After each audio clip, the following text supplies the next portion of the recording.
Hello kids, now we are going to discuss about orthocenter. Again we have taken one triangle ABC and I am going to draw a perpendicular from point A. Point A से एक perpendicular अगर मैं draw कर रही हूँ तो वो कहाँ पर जाएगा, पॉइंट बी सी पर जाएगा. I am not extending that perpendicular and it's perpendicular अगर हम लोग बोल रहे हैं तो मीन्स 90 डिग्री का एंगल बनेगा बी सी के साथ. Suppose this name of this perpendicular is A D.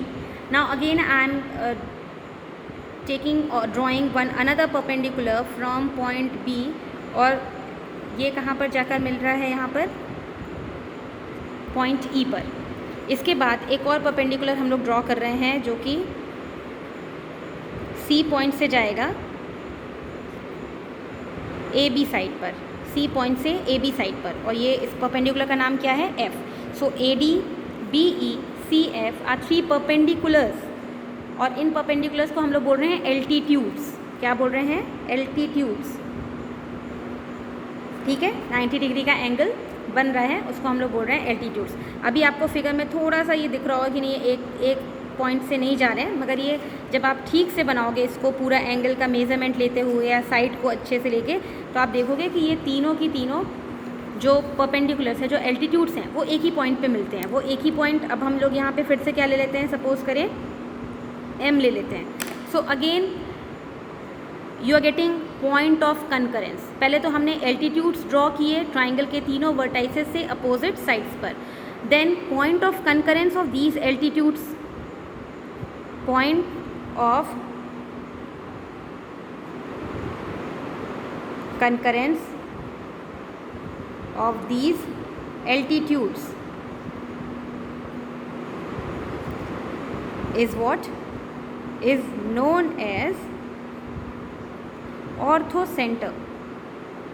ठीक है, जब भी हम ट्राइंगल के वर्टाइसेस से अपोजिट साइड पर एल्टीट्यूड्स ड्रॉ करेंगे और तीनों एल्टीट्यूड्स जिस पॉइंट पर मिलेंगी हम उसको क्या बोलेंगे, ऑर्थोसेंटर. यहाँ पर ऑर्थोसेंटर कौन सा पॉइंट है, एम पॉइंट है. ठीक है, और इसके बाद ये तो हमने अभी कोई भी एक जनरल ट्राइंगल ड्रॉ कर लिया था. आइसो स्केलन हो सकता है, आइसोस्केलेस हो सकता है, अभी तो हमने स्केलन लिया है. अगर हमने आइसोस्केलेस या राइट एंगल ट्राइंगल अगर हमने ड्रॉ कर दिया तो this is a right angle triangle. ये हमको 90 डिग्री का एंगल मिल रहा है, ए बी और सी. ठीक है, तो हम लोग एल्टीट्यूड्स कहाँ से ड्रॉ करते हैं, वो किसी भी वर्टेक्स से अपोजिट साइड पर. तो जब हम ए से एक एल्टीट्यूड ड्रॉ करेंगे तो वो पॉइंट बी पर ही आएगा, ये साइड बी सी पर पॉइंट बी पर ही आएगा. सी से जब आप कोई एल्टीट्यूड ड्रॉ करेंगे तो वो बी पर ही आएगा 90 डिग्री का एंगल. मतलब A B C B 90 degree का एंगल बना रहे हैं. जब आप बी से एक परपेंडिकुलर ड्रॉप करेंगे अपोजिट साइड पर तो ये हमने बना लिया परपेंडिकुलर. ठीक है, अब अगर हमने इसको एक्सटेंड कर दिया, ये तीनों एल्टीट्यूड्स को हमने एक्सटेंड कर दिया. Now you can see the point of concurrence क्या हो जाएगा, जहाँ पर राइट एंगल ट्राइंगल का 90 डिग्री था, जिस पॉइंट पे राइट एंगल ट्राइंगल का 90 डिग्री था वहीं पर पॉइंट ऑफ कंकरेंस मिलेगा. जब हम ट्राइंगल कैसा लेंगे, राइट एंगल ट्राइंगल लेंगे. राइट एंगल ट्राइंगल लेने पे जिस पॉइंट पर 90 डिग्री बन रहा है वही point of concurrence will be orthocentre. मतलब अगर मान लीजिए हमने फिर से एक ट्राइंगल ऐसे ले लिया, ये फिगर बना के लिया, और इस ट्राइंगल का नाम है P Q R which is right angle at P. तो इसका ऑर्थोसेंटर कौन सा पॉइंट होगा, orthocentre will be point P.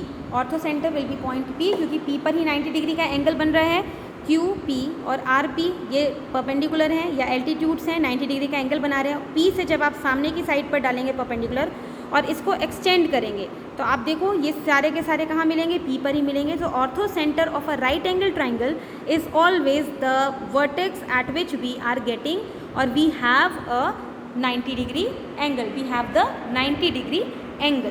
तो ये जो केसेस होते हैं ये आपको थोड़ा सा ध्यान रखने पड़ेंगे कि 90 डिग्री का अगर राइट एंगल ट्राइंगल दिया हुआ है तो ऑर्थोसेंटर कहाँ होगा, स्केलन है तो कहाँ होगा.